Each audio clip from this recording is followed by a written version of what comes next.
Chubby, dumating na ngayon diaper. Andito na ang diaper. Bakit nandiyan ka sa gilid? Ito na po diaper mo. Ate Lucay. Ha? Bakit ikaw ang ngiti dyan? Ang diaper dumating na. Ay, sus.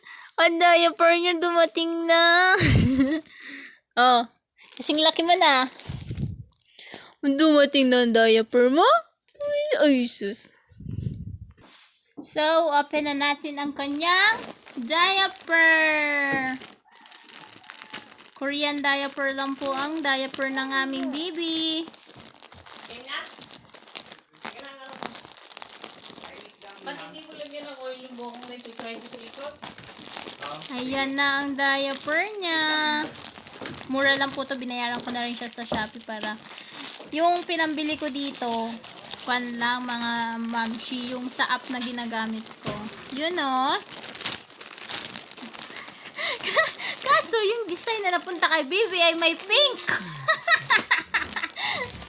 May pink, anak. Size small. Size small na siya. Diba?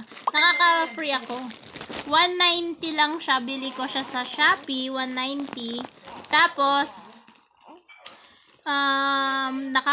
nakaka-free pa ako lalo dahil naka-free shipping ako. 190. Korean diaper. Hindi kasi sensitive si Tobias sa mga kanya, sa mga tawag doon. Sa diaper. Hindi siya mapili. Kaya nung na-try namin yung Korean diaper at okay sa kanya, Korean diaper na lang pong ginagamit niya. O, diba? Kaya mga mams, kung trip nyo makamura sa mga diaper at kung matry nyo at hindi naman sensitive si baby, try nyo na rin po ang Korean diaper. Mura na. 190 plus lang bili ko dito. Wala kasi siyang presyo dito. Dahil flash kwan siya. Flash carrier. Kaya yun. Mura lang siya, di ba? 50 pieces na yan. 50 pieces na to, di ba? Good for kwan na niya to. 2 weeks, 3 weeks. Eh, may extra pa siya. Bumili na ako dahil naka-withdraw ko dun sa app na ginagamit ko. At binayaran ko na rin para hindi na magastos. O, diba? May diaper na ang bibi namin. Ang bibi namin andun nun. Na?